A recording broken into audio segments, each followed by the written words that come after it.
रूप पाहता लोचन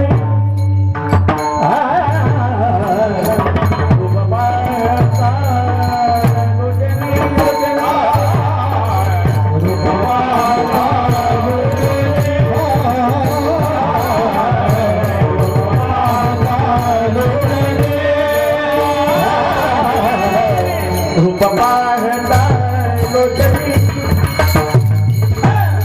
रूप पाहता रूप पाहता लोचन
कलाकार तुम्ही जातीवंत ठेवले बरं का.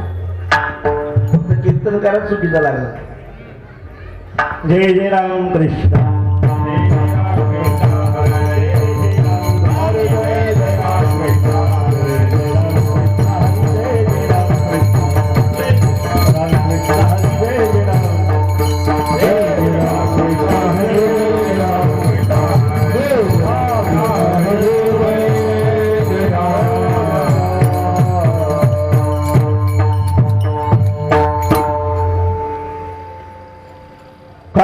म्हणे झालो विष्णुदास. म्हणे झालो विष्णुदास.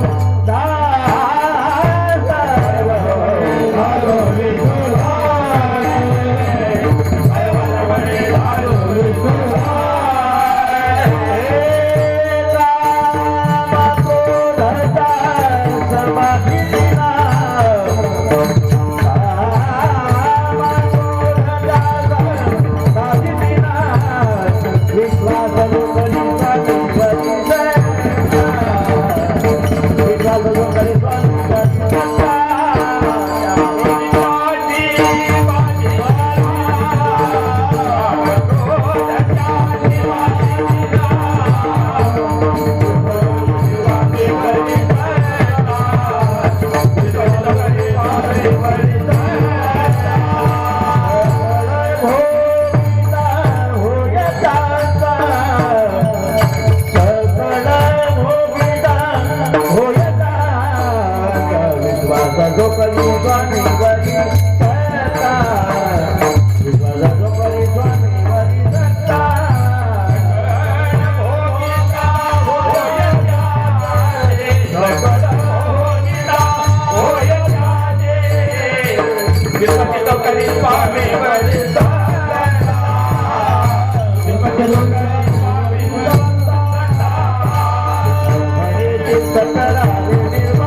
कायवाचा मने कायवाचा मने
सगळ्या कलाकारांसाठी एकदा जोरदार टाळ्या वाजवा. ज्याला हात आहे त्यांनी टाळी वाजवा, ज्याला नाही त्याला सांगून उपयोग होणार नाही.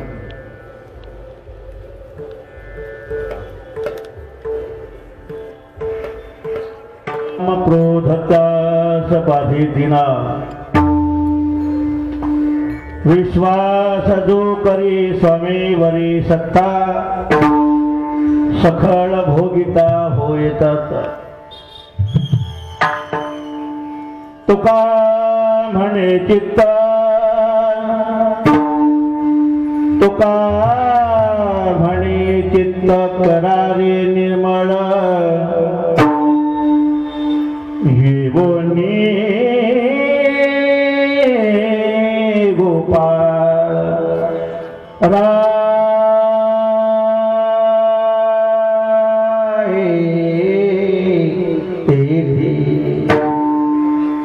विश्वास जो करी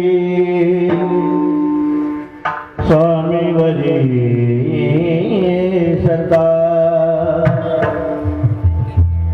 हे सखाल भोगिता होयता.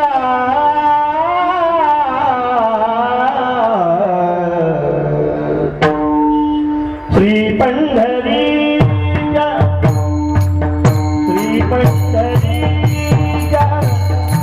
पती पावना श्री पंढरी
श्री पंढरीच्या पतीचा पावना एक विज्ञापना पयापसे किंवा पांडुरंगा करू. प्रथम नमन दुसरी चरण संताचिया त्यांच्या कृपादाने कथेचा विस्तारो. बाबाजी सद्गुरु दास तुका किंवा प्रथम नमन करू गणनाथा. उमाशंकराची सुधा चरणावरी ठेवून माथा. साष्टांग नमन किंवा दंडवत करीत असो ज्याचा जसा पाठ असेल तस. ओम नमो ज्ञानेश्वरा करुणा करा दयाळा तुमचा तुमचा तुमचा अनुग्रह लाभलो. पावन झालो चराचरी सालाबाप्रमाणे. गेल्या अनेक वर्षाची असणारी परंपरा वेळ भरपूर झाला.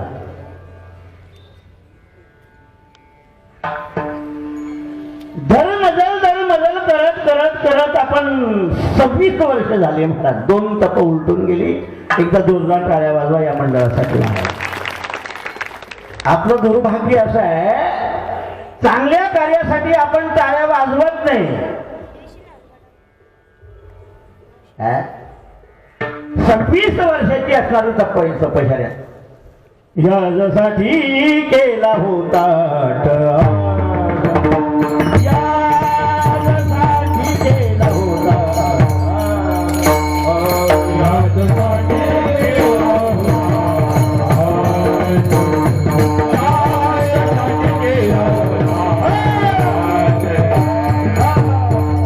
पुढच्याची आपल्याला गरज नाही महाराज, तुमच्या पूर्वांसाठी गरज आहे. यासाठी केला होता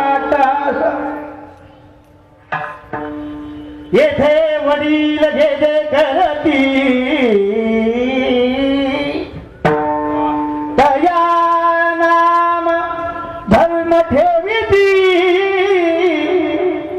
हळदीने ती पंथी चालून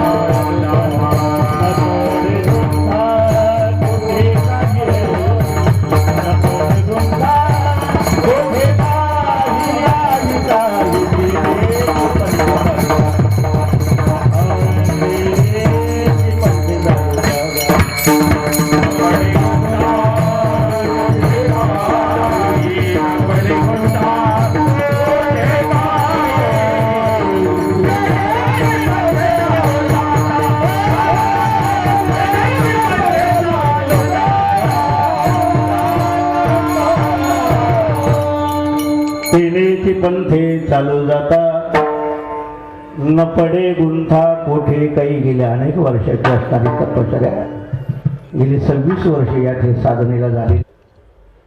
अन्यथा तुम्ही कोणते, तुम्ही कुठले, आम्ही कुठले, काय घेणं आहे देणं आहे सांगा ना मला. पूर्वजन्मीच्या काहीतरी पूर्वजन्मातल्या असणाऱ्या गाठी आहेत, कुठंतरी कमी झालं म्हणून याचा योग आला मला. आणि या न्यायाप्रमाणे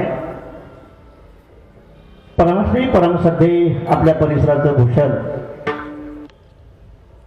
पण पठ्याला मानावं लागेल. अख्खा तमाशा कीर्तनात आणला एका टाळी वाजवा त्याच्यासाठी. कुठे काही एक आहे असं भूषण आहे आपलं. आमच्या कांबळेताई माऊलीच्या सोहळ्यामध्ये आपली दिंडी चालते महाराज, आणि त्या दिंडीमध्ये ताईचा येण्याचा योग आला आणि त्या परिचयामुळे तुमच्या सर्व मायबापांचं दर्शन झालं. महाराज एक गोष्ट सांगतो तुम्हाला बरं का, मी संगीताचा खूप चाहता आहे. कशाचा? संगीता म्हणजे संगीता नावाच्या बाईचा नव्हे, हे आधी लक्षात घ्या. संगीत क्षेत्रावर मी प्रेम करणारा माणूस आहे आणि कोणत्या प्रसंगाला कोणता राग लावावा याची जाणीव 100% आहे. गाणं म्हणजे आरडाओरडा नाही महाराज.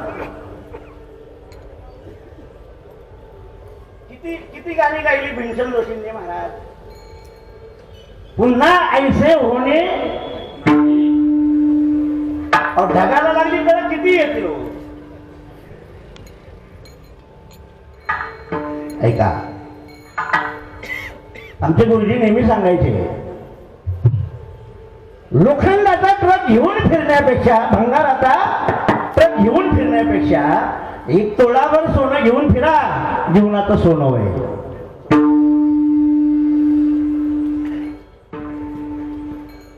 कांबळे ताईंच्यामुळे आलेला योग आहे. ताईंसाठी एकदा जोरदार टाळ्या होत्या. त्याच्यात एक आनंदाची गोष्ट सांगतो, थोडी दुःख तर आहे त्या बाबतीत मला, पण ताईंच्या नावाच्या पुढे मी खाणेपुरी करणार. आज त्यांची आठवण झाली महाराज, भाटे खाणेपुरी करते पुढे नाव लावायचे. स्वाभिमानाने जगला महाराज. गाणंच होतं, खाणं नव्हतं. यांना ऐकल्यानंतर मला बंडुबा गोळेगावकरची आठवण आली महाराज. मारले महाराज, होऊन गेले महाराज. असू द्या.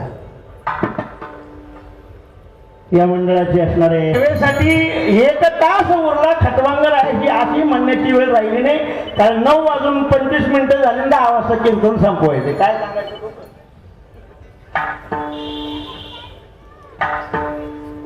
असं. आजच्या सेवेसाठी निवडलेला अभंग, दीन वत्सल दया सिंधू करुणावंत सर्व भूते इतेरतः श्रीमंत श्रेष्ठ माऊली महावैष्णव जगद्गुरु तुकोबरायांचा एक नाही, दोन नाही, 3 चरणाचा वैष्णवाचं लक्षण सांगणारा अभंग. विठ्ठल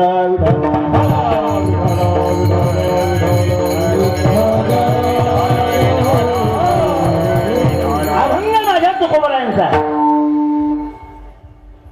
अभंगाची पार्श्वभूमी जर पाहिली, अभंग 3 चरणाचा आहे, पण त्याचे 6 तुकडे केले जातात. 6 तुकडे.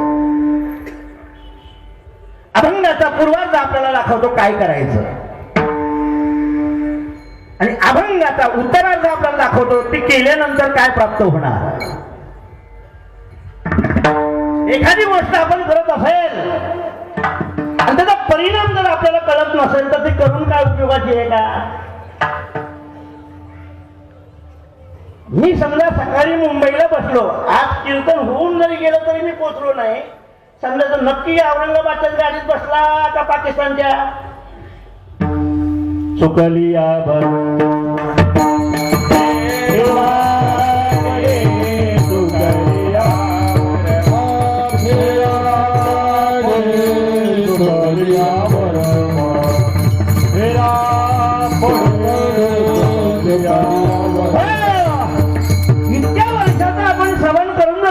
परिवर्तन होत नसेल, रोज दवाखान्यात गेल्यानंतर जर आपला असणारी व्याधी जात नसेल तर मग औषध आपल्याला बरोबर मिळतंय का चुकीचं.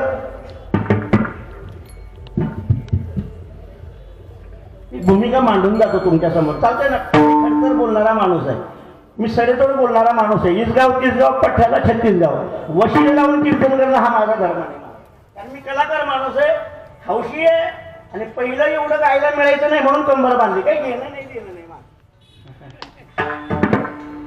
कलाकारांची अवस्था सध्या चांगले दिवस आहे कोरोनाच्या नंतर, ते पण विशाल खोली बिले आले म्हणून हे चाललंय सगळं. त्यातलं जर का फडकरी असलं तर आपल्या वाट्याला दिली तरच चाल म्हणायची, बोंबला नाही तर म्हणे, पुन्हा म्हणायचो सकाळ अशी येते. असू द्या, एक लक्षात घ्या, माणूस किती दिवस जगला याला महत्व नाही, तो कसा जगला याला फार किंमत आहे. माणसाच्या जीवनामध्ये किती केलं याला महत्व नाही, ते कसं केलं याला फार किंमत आहे. माणसाच्या जवळ किती आहे याला महत्व नाही, ते कशा पद्धतीचं आहे याला फार किंमत आहे. का जगद्गुरु तुकोबारायांच्या माझ्या कीर्तनामध्ये जर का मेलेल्या माणसाला उठवायची ताकद होती. कुणाच्या कीर्तनात? तुमच्याकडे माणसं मोठी आहेत का? आमच्याकडे 3-4 वर्षाची लेकरं पटा बोलतात महाराज. जगद्गुरु तुकोबारायांच्या कीर्तनामध्ये मेलेली माणसं जिवंत होत होती, आमची आलेली माणसं झोपतात. काय परिणाम?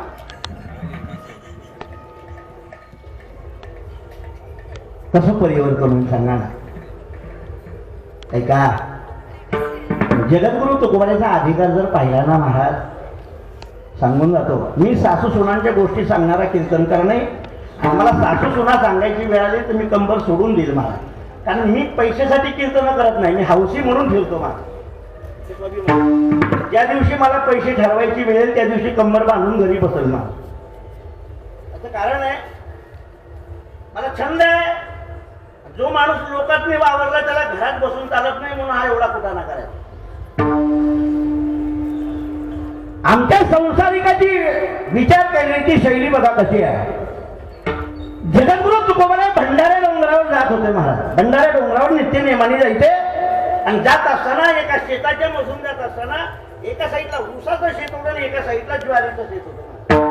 मधून जगद्गुरु तुकोबाराय जात असताना ज्वारीच्या शेतवाला जवळ आला आणि जगद्गुरु तुकोबारायांच्या पाया पडला.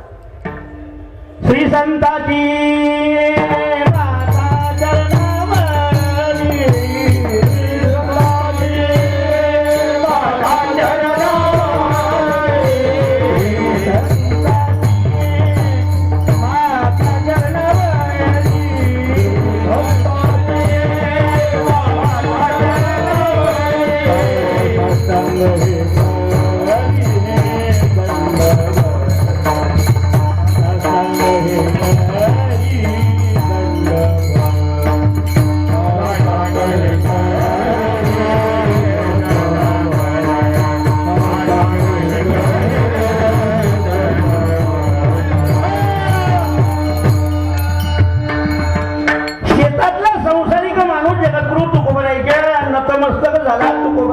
का रे दादा रामभाऊ, अरे गेले इतके वर्ष झालं मी या रस्त्याने वर जातो, तू या बांधावर, तुमच्याकडे बांध म्हणतात का कट म्हणतात, आपली अहो म्हणले एवढे दिवस झाले कधी तुम्ही आमच्या पाया पडले नाही आणि आज साक्षात आमच्या चरणावर तुम्ही दंडवत घातलं, काय स्वार्थ आहे? संसारिक माणूस कीर्तनाला जाऊ द्या, देवाला जाऊ द्या, देवीला जाऊ द्या, मसोबाला जाऊ द्या, तो स्वार्थाशिवाय त्याच्या दारात कधी जाणारच नाही. तुमचंच काय, आम्ही सुद्धा पाकिट मिळाल्याशिवाय कंबर बांधत नाही, स्वार्थी केलंय महाराज. तो म्हणतो नाही नाही महाराज तसं काही नाही. अहो जाऊ द्या म्हणजे असला कशाला, एवढ्या दिवसात तुम्हाला कधी कळालं नाही, आज साक्षात पाय पकडले, काय बाई नाही नसती केली तुम्ही, विचारलं दर्शन घेतलं, काय भानगड म्हणजे कुठं चाललंय, अहो म्हणजे टाळ विना घेऊन बहिणाला जाणार, तमाशाला थोडं जाणार, बरं भजन कुठं करता म्हणजे भंडारा डोंगरावर. तुकाराम महाराजाला म्हणतात भंडारा डोंगरावर भजन करावं असं काही शास्त्र आहे का? तुकाराम महाराज म्हणजे असं काही लिखित नाही म्हणले, कुठेही भजन करता येतं म्हणले. एक काम करा म्हणले, उद्यापासून म्हणले आमच्याकडे भजन करा. तुकाराम महाराजाला वाटलं बघ कधी नाही येणारा माणूस डायरेक्ट भजनाला बोलवतो, आता परिवर्तन झालं वाटतं, बरं वाटलं त्यांना. ठीक आहे, तुकाराम महाराज म्हणजे भजन करायचं कुठं? त्यांनी ज्वारीच्या शेतामध्ये अशी उंच हे बांधली होती, त्याला काय म्हणतात तुम्ही? माळूचा. तर तुम्हाला ती दाखवली म्हणजे त्याच्यावर भजन करायचं. कशावर करायचं? तुकाराम महाराज म्हणजे अवघडच गेली म्हणजे विशाल मंडप वाल्याची सिस्टीम लावणार का घोडेगाव वाल्याची? तुकाराम महाराजाच्या नशिबात नाही. संत आहेत महाराज, ठीक आहे म्हणले, काय हरकत नाही, ठरलं. दुसऱ्या दिवशी जगद्गुरु संध्याकाळी भजनाला निघून गेले. दुसऱ्या दिवसाला दिवस उजळला, पण शेजारच्यानी ह्याला पाहिलं, म्हणले रामभाऊ आयुष्यात बुवाला बघितल्यानंतर तुझ्या कपाळाला आठ्या पडतात, आज महाराजाच्या पाया पडत होता, काय भानगड काय म्हणले? भानगड काय? अरे म्हणजे मी तुला जाणतो, आपण बांधकरी आहे, तू बिना स्वार्थाचा कुणाचंही दर्शन येणार नाही म्हणला, एवढा तो झुकणार नाही. अरे म्हणले काय झालं? म्हणले औरंगाबादच्या या MIDC मध्ये 15 दिवस झालं फिरतोय महाराज, पण रोजानी माणूसच मिळाला, मला पाखरा हाकलाय, काय करायला? ते म्हणजे पाखरा हाकलायचा आणि जगद्गुरु तुकोबारांचं काय घेणं आहे का देणं आहे? मूर्ख आहे तू. म्हणजे काय? अहो म्हणले त्या मंदिरात गेल्यानंतर भजन चालू झाल्यानंतर टाळ वाजल्यावर माणसं मंदिरात उठून जातात, मग पाखरं राहतील का टाळ वाजल्यावर? कळली का वाजत काही जागे तुम्ही? तो म्हणला गड्या किती अवघड गड्या. दुसऱ्या दिवशी जगद्गुरु तुकोबाराय आले, ते माळ्यावर बसले महाराज. त्याला बरं झालं आपल्याला पाखरा हात मिळाला फुकट. बसले तुकाराम महाराज आणि जगद्गुरु तुकोबारायांनी भजन चालू केलं.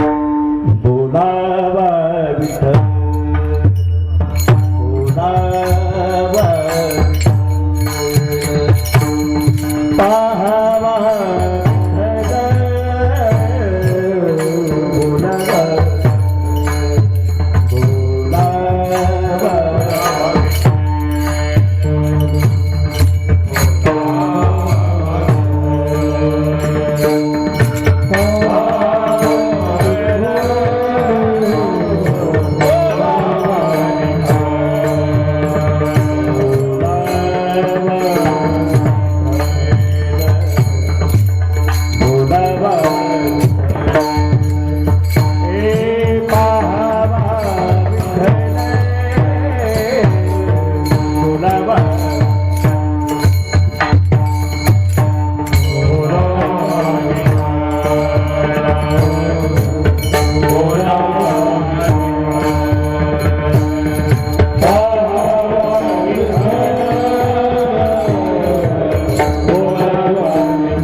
का उठती चाला पाहिजे.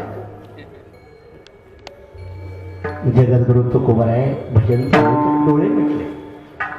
जय जय पांडुरंग हरी जय जय वासुदेव बोलावा देव विठ्ठल देवा